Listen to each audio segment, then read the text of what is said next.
amigos do canal Detetive Vascaínos, tudo bem? Domingo, dia 5 de janeiro, e estamos de volta aqui com muito trabalho pela frente. Ontem resolvi tirar uma folguinha, também um dia com poucas informações, né? Informações assim, não tão relevantes, mas a semana que vai se iniciar, amanhã sim, é importante para o Vasco. Cercada de expectativas e a promessa de muitas novidades. Tem a representação do grupo principal, primeiro contato com o novo técnico Fábio Carrilli, reforços sendo anunciados e, claro, desdobramentos aí por novas movimentações no mercado, renovações contratuais também, saídas, enfim, isso tudo eu vou te colocar a par nesse boletim, trazendo informações precisas e relevantes sobre o cenário cruzmaltino para esse início de temporada. Então, cola aqui, deixa o like, mostre que você gosta do meu trabalho e joga o vídeo nos seus grupos de Zap, compartilhe em suas redes sociais e vamos aumentar o potencial do canal aqui na plataforma. Tamo juntos nessa.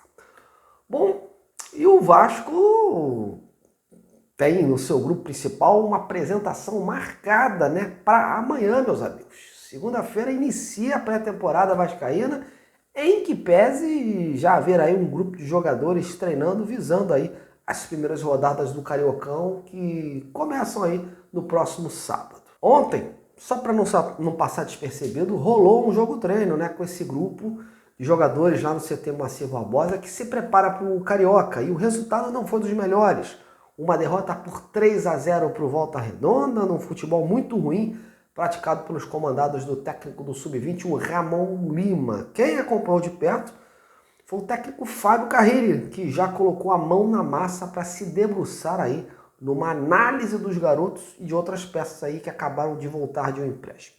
Do time que perdeu para o Volta Redonda, apenas 3 atletas que atuavam no profissional. O Vitor Luiz, que já deixou alinhado aí a sua renovação contratual com o Vasco. O Serginho, né, que ainda não recebeu aquela proposta que ele gostaria para deixar o clube, e o volante Zé Gabriel, que também segue aí à disposição, esperando uma definição sobre o seu futuro. E amanhã sim, o grupo principal com Verratti, Léo Jardim, Coutinho e companhia se apresenta aí para bateria de exames que será feita visando a temporada de 2025. E aí o primeiro contato com o técnico Fábio Carrilli e sua comissão técnica. Nessa apresentação, Carrilli vai procurar um contato mais próximo com toda a rapaziada, sentir o pensamento dos jogadores, o mental, os objetivos e quem está ali de corpo e alma para encarar a temporada com o Vasco. Até porque nesse início de ano, muitas especulações tomam conta do ambiente dos jogadores, né? Notícias de propostas mais vantajosas, jogadores ainda em processo de renovação,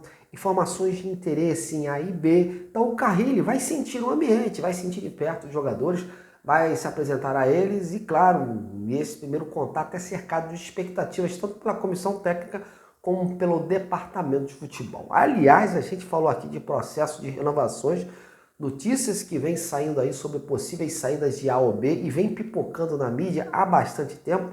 Essas informações dando conta de uma insatisfação também do Verratti, né, pelo Vasco, aliado aí o fato de ainda não ter reajustado seu salário e não ter estendido o seu vínculo. Olha, mas dentro do clube, por hora não tem preocupação iminente, porque o jogador está sob contrato até o final de 2025 e há uma multa pesada, né, em caso de rescisão por parte do jogador ou por parte de qualquer clube que queira tirá-lo do Vasco. E ainda tem esse processo aí de renovação automática, né, em caso de metas. Então há uma tranquilidade.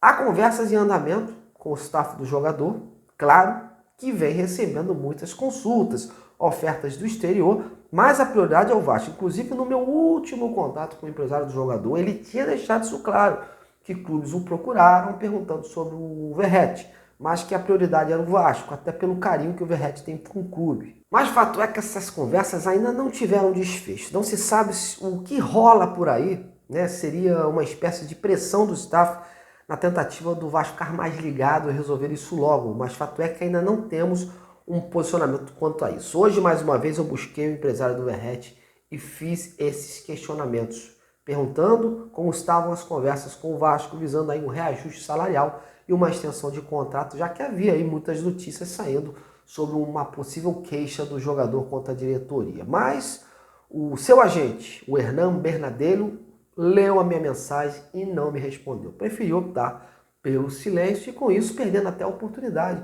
de se posicionar diante das muitas notícias que têm saído por aí. E isso acaba dando margem àquela famosa frase de que quem cala, consente. Então, vamos ficar de olho porque o Vasco está aí contando sim com o seu artilheiro para a temporada que está se iniciando. Aliás, tanto o Léo Jardim como o Verratti são os dois pilares que o Vasco tem prioridade em manter no elenco, porque sabe que serão fundamentais aí numa Sul-Americana, por exemplo, onde o clube vai tentar a conquista. E você, tá levando fé que o Verratti vai seguir no Vasco ou o que está saindo pela mídia aí é pressão do empresário? Então, comente e participe. Bom, nesta semana teremos também anúncios, tanto de chegadas como de saídas, pessoal. São esperadas aí novas despedidas do clube e, claro, as contratações. Já um pacote engatilhado que deve ser oficializado a partir desta segunda. Chegam ao Vasco os zagueiros Lucas Freitas e Lucas Oliveira, o volante Tietê e o goleiro Daniel Fusato, que inclusive desembarcou ontem aqui no Rio, depois de atuar por 7 anos no futebol europeu. Ele chega para disputar a posição com o Léo Jardim, mas cá para nós. Está chegando para a reserva, né? Porque o Léo Jardim é o titular absoluto da posição. Apesar do Vasco ter bons goleiros na base, resolveu apostar novamente no nome de fora, até porque o Vasco não desembolsou nenhum centavo sequer para trazer o Fusato. A esperança é que nessa semana ocorram também desdobramentos de algumas movimentações que o Vasco vem fazendo aí para trazer jogadores com mais qualidade, dar aquela encorpada no elenco, porque esses que estão chegam a princípio com status de composição. A comissão técnica aguarda ansiosamente nomes de maior qualidade, de maior peso para o trabalho poder prosperar. A ideia primordial é buscar o zagueiro, né, que dispensa comentários, e um atacante de lado que possa casar ali com o Verratti lá na frente, fazer a diferença. Adson e David ainda estão se recuperando de cirurgia, e o Jean David, o Maxime Domingues e o Emerson Rodrigues ainda não encantaram. Prova de que o Vasco segue esse processo de sondagem por jogadores com mais pedigree é a informação trazida ontem pelo companheiro do UOL, o André Hernan, de que o atacante Rony do Palmeiras recebeu sondagem de 6 clubes do Brasil e um deles sendo o Vasco. Os demais Fluminense, Bahia, Cruzeiro, Santos e Atlético Mineiro. Olha, e ao que parece realmente aconteceu. Eu fiz um contato com o empresário do Rony ontem à noite mesmo, o Hércules Júnior, e eu falei que queria confirmar com ele se havia ocorrido mesmo esta sondagem do Vasco. E segundo ele, sim, 100%. Foram as palavras dele. Enfim, ele não quis entrar no mérito de como foi feita essa sondagem, preferiu dizer que isso é com os dois clubes. Mas a consulta foi mais para saber, né, a situação do atleta, condições, mas sem nenhuma proposta formalizada, como já tinha informado o colega jornalista. Lembrando que o Rony tem contrato até o fim de 2026 com o Palmeiras, mas vê com bons olhos respirar novos ares aí nessa temporada. Há um entendimento, né, de que o Palmeiras, o empresário, o próprio jogador, de buscar aí um novo clube para ele. Isso seria interessante para o atleta. Mas o Palmeiras não pensa num empréstimo, que é o maior desejo desses clubes que têm feito as consultas. Isso não anima muito ao Palmeiras, que está priorizando aí uma venda. Só que o salário alto do jogador também, né, é um impedimento aí para avançar, para esses clubes avançarem. Principalmente o Vasco, que vive aí uma situação financeira delicada. De qualquer forma, o Vasco, mesmo sem dinheiro, cheio de obstáculos, tenta aí de alguma forma buscar opções para reforçar a equipe, qualificar o plantel.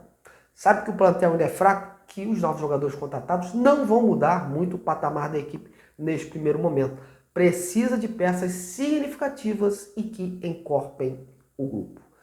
Veremos se Pedrinho, Felipe e o Marcelo Santana tiram algum coelho da cartola aí em breve. Por hora, a torcida não tem muita razão para ficar animada, né? Mas vamos aguardar. Bom, galera, a gente se despede por aqui, colocando um ponto final nesse boletim. Estou indo, em breve estou de volta. A você, meu muito obrigado, um grande abraço. Até lá.